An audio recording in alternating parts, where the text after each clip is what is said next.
Pinaigting ng Philippine Football Federation at ng Philippine Sports Commission ang pagbubukas ng mga football clinics at mga bagong infrastructure para sa patuloy na pagpapalakas at pagpapalawak ng grassroots programs sa bansa. Ang detalye alamin sa ulat ni teammate JB Junio.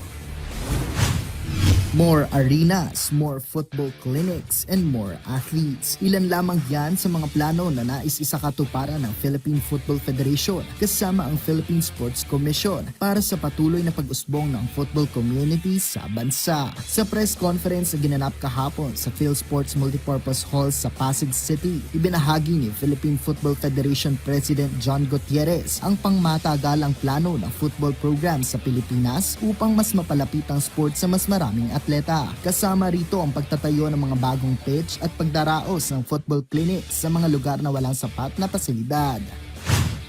Well, of course, yun nga ang ano natin dahil kaya tayo nagpapagawa ng mga pitch. Kaya tayo humihingi ng pitch sa governing bodies. Para kasi for example, Maguindanao, mayroong mga bata dyan gusto mag-football, walang field.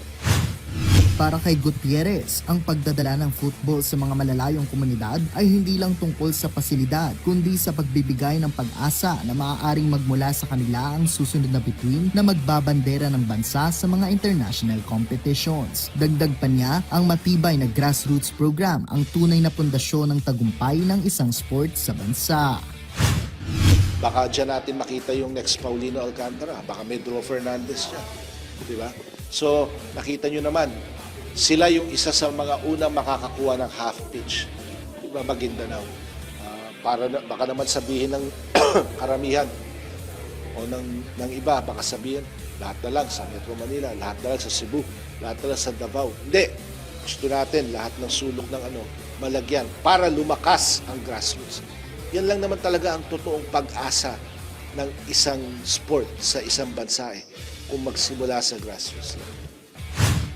Samantala, matapos ang matagumpay na hosting ng Pilipinas sa 2025 FIFA Futsal Women's World Cup at ang matinding pagsabak ng national team sa Southeast Asian Games, sa kasalukuyan ay nakatuon ang focus ng PFF na panatilihing palakasin ng local at grassroots scene bago muling sumabak sa mas malalaking event. The FIFA Futsal Women's World Cup, the first edition, was a tremendous success. It showed what the Philippine Football Federation and the Philippines as a whole can deliver. It showed what we can do. So, hinay-hinay. Palakasin muna natin yung grassroots, palakasin muna natin yung local scene, and then, who knows, in the future, maybe we want to host U17 World Cup, U20 World Cup. Tingnan natin. At doon sa plano ni Chairman Pato, nahahayaan na niya tayong i-convert yung result to a proper football. Pag nagawa yan, baka who's to say? Pwede na tayo mag-host na iba. Sa pamamagitan ng mga football clinics at mga bagong pasilidad, umaasa ang PFF na mahikayat at mas maraming pangarap ang magkakaroon ng tsansang maging ganap na goal ang paglaganap ng football sa Pilipinas. JB Junio para sa Atletang Pilipino, para sa Bagong Pilipinas.